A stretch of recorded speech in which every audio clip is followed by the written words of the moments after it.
of Thrill Is Gone improvisation using the Quist backing track, and I'm playing through the Yamaha THR 32 version 2.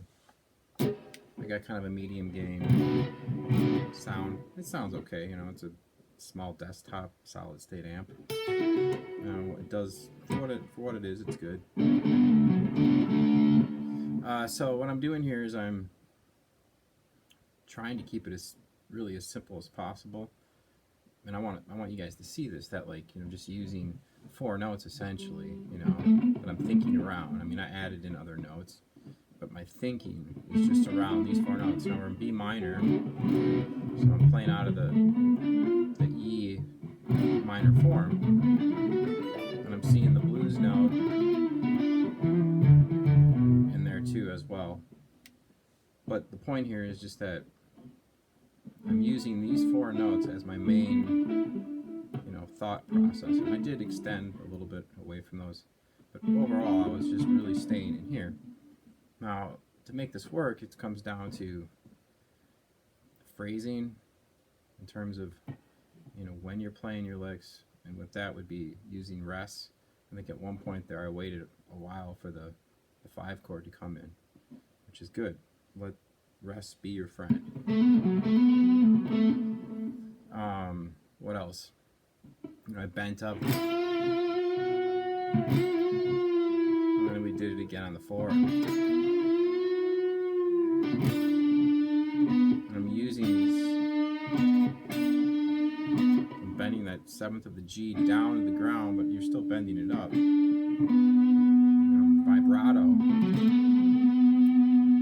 doing things with my right hand to make sure nothing else. You know, you can see when I'm vibratoing that the B and the E are, I'm muting here, the E and that, everything's muted out.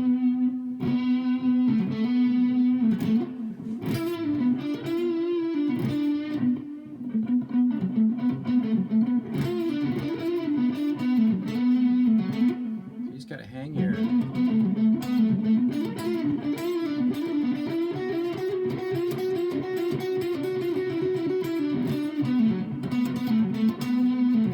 I'm making mistakes here doing this. Alright, so over the music here again, keep it really simple. Just keep it.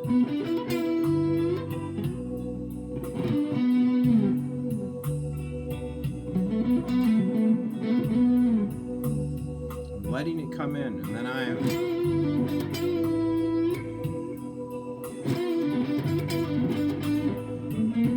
chromatic.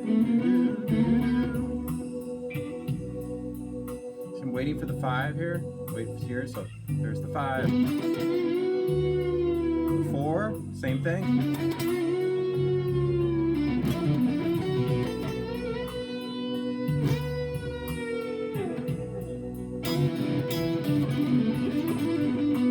Okay, so now, you know, now I started to extend out a little bit more and do some more intricate things, I guess, and then you know, just to make it a little bit more interesting, but make sure that you can actually make something sound good with just a few notes. Like, prove to yourself that you can just stay there, and it makes you think about playing. It makes you play differently because you have no choice but to think. Well, hopefully you do think more outside the box in a sense, because you need to do that to make this sound good.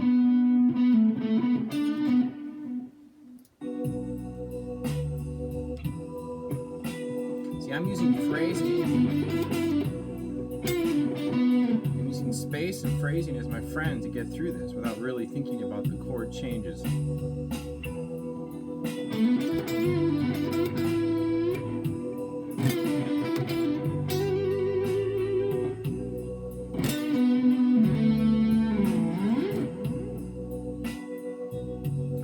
And I'm waiting. I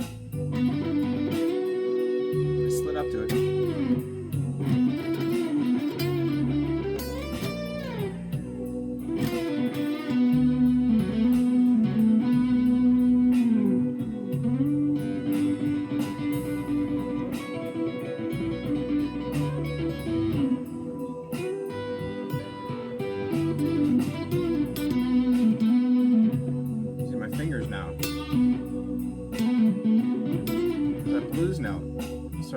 using that.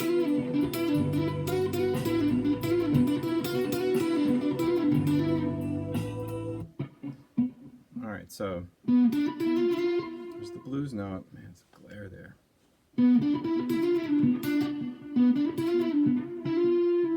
So again, right out of this minor pentatonic, that's all I'm using.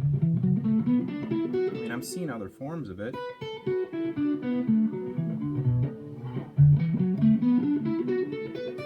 I'm seeing these other forms around us, so I can easily slide.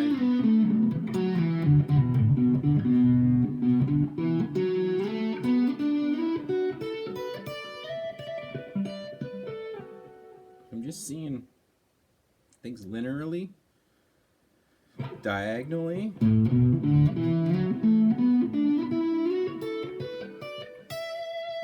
So there's a great move.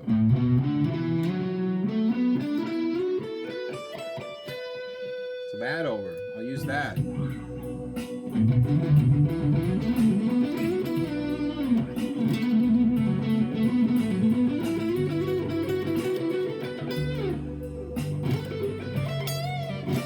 Blues note.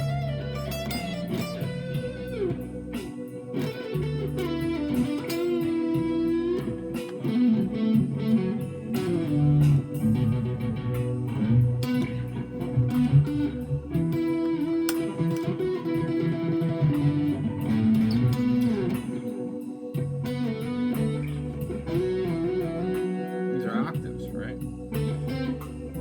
There we go.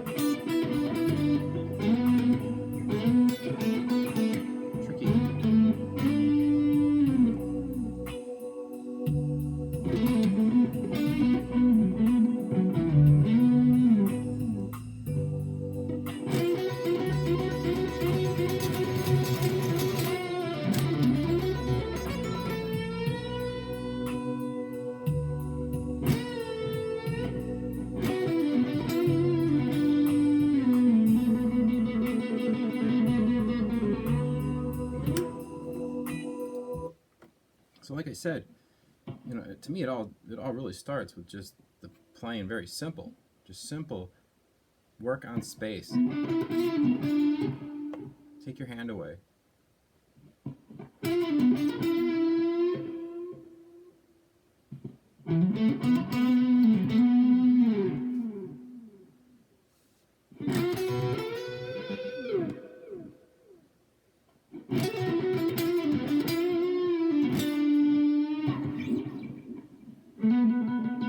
Soft, right?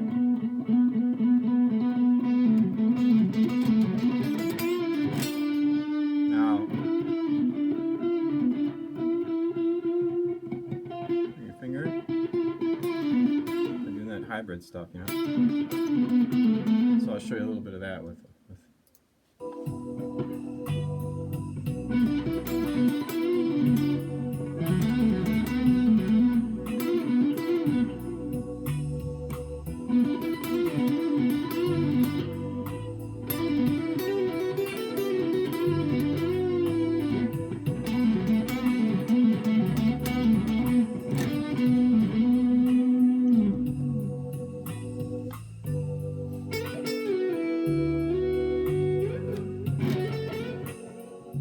see right there, there was like, I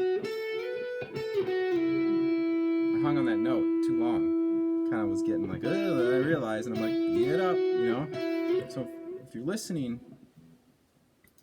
so I'll try to like hang on some bad notes or weak tones, so you can hopefully hear how they start to sound tense if you don't resolve to something right, which is usually a chord tone of the chord that you're on.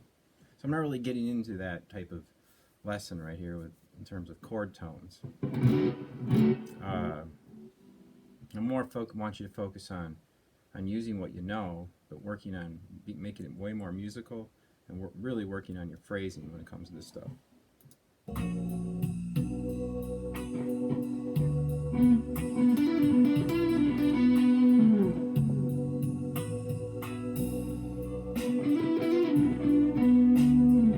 Again, if I use the hybrid, I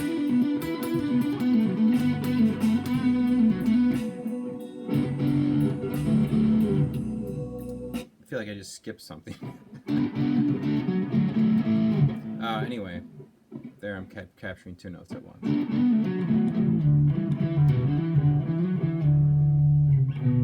Or in B minor, that was resolving the D.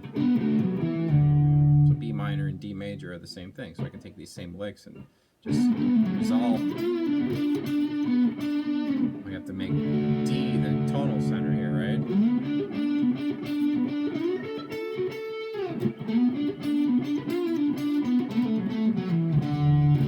So really I'm still playing B minor. Anyway, I'm getting off topic there. Just know that B minor and D major are relative major minor. Okay, so the main thing here is to keep it simple and work out from these notes, work out from there,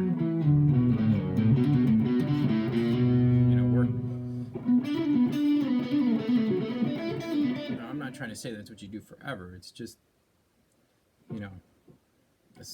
anybody can learn this scale, right? But it's, it becomes what you do with it. And for something like this, to me, it's really all about phrasing. How about doing some of the BB stuff? So I'm up here in the BB box.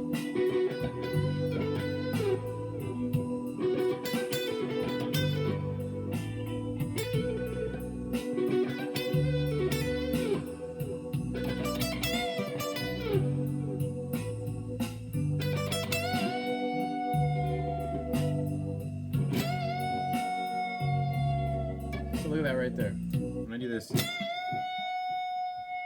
what I'm doing with my hand here. My picking hand. I'm trying to, if I'm not covering and deadening strings, I go to do something like that, it's gonna be like, right?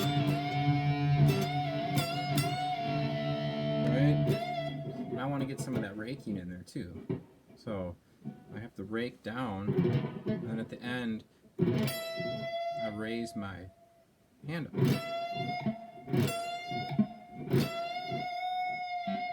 You see how I work on trying to, get the bends, vibrato bend, and keep those in tune. It's really hard. I'm getting better at it. All these little.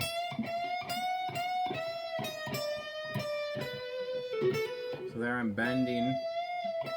Now bending. Keep bending back up to the next note.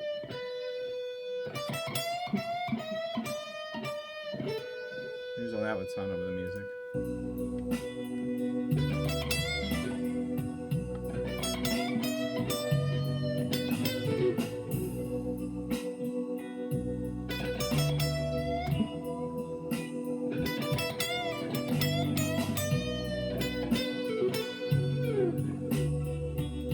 So it just sounds cool because you're just bending right.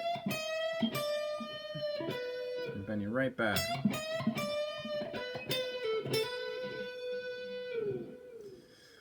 Okay, I think I'll leave that lesson. It's about 15 minutes long, so I think I lost track a couple times there, but anyway, so remember, they're all off the cuff here. If you want to know more about this stuff in depth, get a hold of me. I offer online and in-person lessons. All right, thanks so much.